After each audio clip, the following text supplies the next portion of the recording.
Hey, what's going on, guys? So we're gonna get into the last trip budget, and that was the one that I went for 5 months, or a little over 5 months in the Philippines. So this was the trip that I pretty much tested out living in the Philippines. We did not travel too much. There was a couple weekends where we went traveling, but nothing too crazy like the last two trips. Yeah, it was mostly renting places and just living there, just filling out paperwork to get the sponsorship going and stuff like that.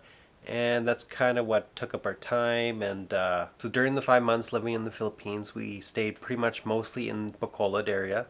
And rent was around, usually it was around 10,000 pesos a month. Then the rent was dropped down to 9,000 pesos. But also, we did rent a place that was 18,000 pesos for October during Michi's birthday, so we could have like a birthday party and stuff like that.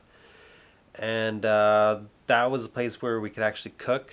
We wanted to get a cheaper place. We were told that there was a 12,000 peso place that had kitchen, one bedroom, but we could only get the two-bedroom one, so it was a little bit more expensive, but still really nice. And it was really nice to actually be able to cook your own food and stuff and have people over. The monthly budget came around to $1,200 USD, and there was times where it went a little over and sometimes it went a little under, but I think the reason why it was a little bit more extra than the last time was we had that more expensive room for a month, and that was a bit expensive. We were also eating out pretty much every day, and that can add up a lot. So this time we're definitely going to be trying to get a place where we can actually cook. Because if you're able to cook your own food and go get your own groceries and stuff, then you don't have to rely on going to restaurants stuff. And sometimes during the night, a lot of restaurants are closed. So a lot of the times you got to go to like fast food just to get some food. So that's kind of annoying and not healthy. We really don't want to be doing that this time. Looking back now on the budget, I would say the most wasteful spending we did was definitely on eating out every day. If you can, definitely get a place where you can cook and go get your own groceries because you'll save a lot of money, it seems like, probably half the money. It's more hassle and stuff, but then you get to make your own food. It's a bit healthier if you get healthier ingredients. But if you want to eat a lot of Western food, like Western ingredients like potatoes and stuff like that, cauliflower, broccoli, then you're going to be paying probably more than you would in America or Canada. Traveling around this time, we kept to a pretty small budget because we were mostly traveling around local places on the scooters with friends. So that was like going up in the mountains, going camping, stuff like that.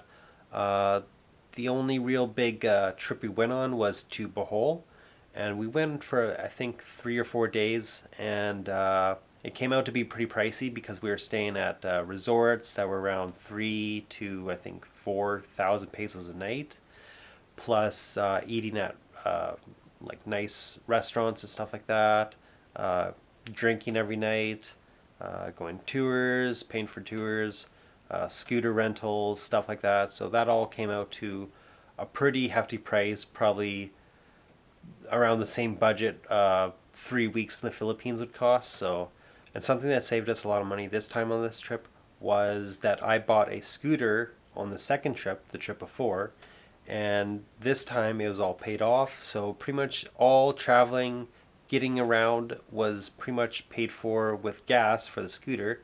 So for about a week to get around on a scooter around town or just traveling outside the city, going up in the mountains and stuff, it'd probably cost around $3 to $4 USD.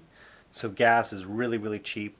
But if you're going to be a traveler and you're not going to own your own bike or you're not going to have rentals, then traveling outside to like a far place outside the city could cost anywhere from like 200 pesos to 500 pesos or more just to get taxis or a trike to take you out there or a habal bike. And if you're going to be living there, that all really adds up because let's say you're living in the city and you want to go to the mall.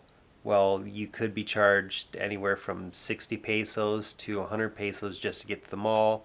Same price back. If you want to go to a few more places around, it could be 60 to 100 pesos.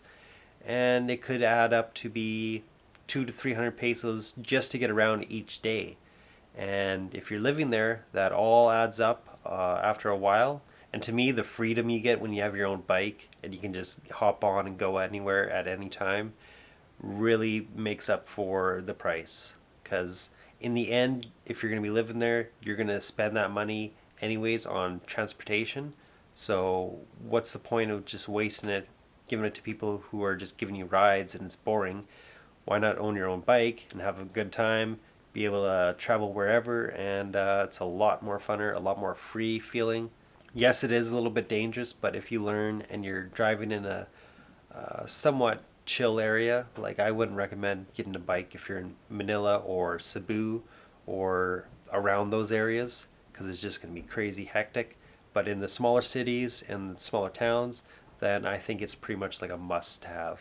So that's the end of the budget series. Hope this information's helped you guys out if you're going to be moving over there or planning on to in the future.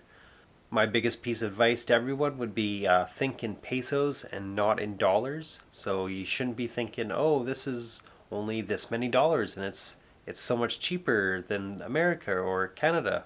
You should be thinking in pesos and if it's cheap for pesos, not if it's a good conversion rate. Because that's kind of one thing that messes everyone up, and they kind of tend to spend a little bit more because they think they're getting a deal, but compared to other prices in pesos, maybe they're not getting a deal. So until next time, peace out, stay safe, and catch you guys later.